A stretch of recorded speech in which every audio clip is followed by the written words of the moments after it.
Hello అండి అందరికీ welcome back to my channel. ఈ వీడియో చివరి వరకు చూడండి, మీకు చాలా యూజ్ఫుల్గా ఉంటుంది. ఎందుకంటే ఈ వీడియోలో నేను చెప్పబోయే రెసిపీ ఏంటంటే పెళ్ళిళ్ళ స్పెషల్ వంకాయ బఠానీ సంతర్పణ కూర అండి. మా చిన్నప్పుడు ఏ పెళ్ళికి వెళ్ళినా కూడా ఈ వంకాయ బఠానీ కూర లేకుండా పెళ్ళి కానీ ఏదైనా మెచ్యూర్ ఫంక్షన్ కానీ ఉండేది కాదు.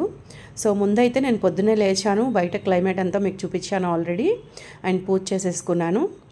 అండ్ నేనైతే ఈ విధంగా రెడీ అయిపోయాను.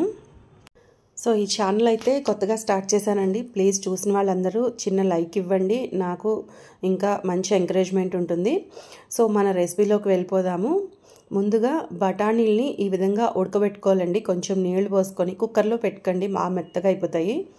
సో ఈ విధంగా అయితే నార్మల్గానే స్టవ్ మీద మూకుడు కానీ మందపాటి గిన్నెని కానీ పెట్టుకొని ఉడికిచ్చేసుకోవాలన్నమాట. అండ్ నెక్స్ట్ అవి హాఫ్ బాయిల్ అయిన తర్వాత ఈ వంకాయ సంతర్పణ కూరకి ఖచ్చితంగా తెల్ల వంకాయలే ఉండాలండి. బాగా లావుగా తెల్లగా పెద్ద వంకాయలు వస్తాయి కదా, అవి అయితే చాలా బాగుంటుంది. నల్ల వంకాయలతో కూడా చేసుకోవచ్చు, కానీ ఈ టేస్ట్ రాదనమాట. ఈ విధంగా పెద్ద ముక్కలు కట్ చేసుకొని ఉడికిన బఠానీల్లోని ఈ ముక్కలను కూడా వేసేసుకుని దీంట్లోని కాస్త ఉప్పు పసుపు వేసుకోవాలన్నమాట. సో ఈ ఒక్క కూర ఉంటే చాలండి, మనకి ఇంకా సైడ్ డిష్లు ఏం లేకపోయినా ఒక్క కూరతోనే మొత్తం అన్నం అంతా తినేయచ్చు అనమాట. అంత బాగుంటుంది, అన్నంలో బాగా కలుస్తుంది. అండ్ ఇంకొకటి, మన ఇంటికి ఎవరైనా గెస్ట్లు వచ్చినప్పుడు కూడా ఈ వంకాయ కూర చేశారనుకోండి, చాలా బాగుంటుంది. ఇప్పుడు ఒక మిక్సీ జార్ తీసుకొని అందులోకి కూరకి తగినంత అల్లం ముక్కలు, చిన్న అల్లం ముక్కల్ని కట్ చేసి ఇట్లా వేసుకోవాలండి. అండ్ మీ కారానికి తగినంతగా పచ్చిమిర్చి, నేనైతే దాదాపు ఒక 10 కాయల వరకు వేసానండి. మేము కొంచెం స్పైస్గానే తింటాం అనమాట, అందుకని దట్టు ఈ కాయలు అయితే కారం కూడా ఉండవు. అండ్ కొంచెం జీలకర్ర వేసాను. ఇది మిక్సీ పట్టేసుకోవాలన్నమాట.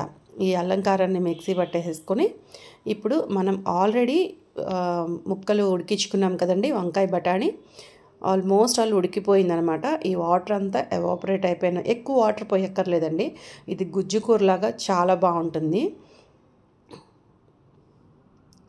సో ఫైనల్ స్ట్రక్చర్ అయితే ఈ విధంగా వస్తుందన్నమాట, బాగా ఉడికిపోయిన తర్వాత. ఇప్పుడు దీనికి మనం పోపు వేసుకోవాలి.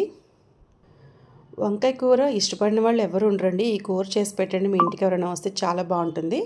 అండ్ ఇప్పుడైతే పోపులో నేను ఆవాలు, శనగపప్పు, మినపప్పు, జీలకర్ర వేస్తున్నాను. ఇవి కొంచెం దోరగా వేగిన తర్వాత ఆల్రెడీ మనం మిక్సీ పట్టిన అల్లం పచ్చిమిర్చి ముద్ద ఉంది కదా, అది కూడా వేసేసి పచ్చివాసన పోయేంత వరకు ఫ్రై చేసుకోవాలి. తర్వాత ఈ పోపునంతా మనం కూరలో వేసేసుకోవాలన్నమాట. ఈ పోపు వేసిన తర్వాత ఎక్కువసేపు ఉడకాల్సిన అవసరం లేదు.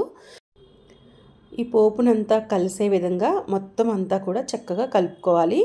అడుగు పట్టకుండా కలుపుకోవాలండి. పోపు వేసిన తర్వాత త్వరగా అడుగు పట్టేస్తుంది, అందుకే నేను ముందే చెప్పాను మందంగా ఉన్న గిన్నెని తీసుకోవాలని చెప్పి. మూకుడు కానీ ఏదైనా మందపాటి గిన్నెలో కానీ మనం ఈ కూర చేసుకోవాలి. పోపు అంతా దీనికి పట్టాలి కాబట్టి ఒక 5 నిమిషాలు మూత పెట్టి వదిలేసాను. చూడండి ఫైనల్ లుక్ అయితే ఈ విధంగా వచ్చింది.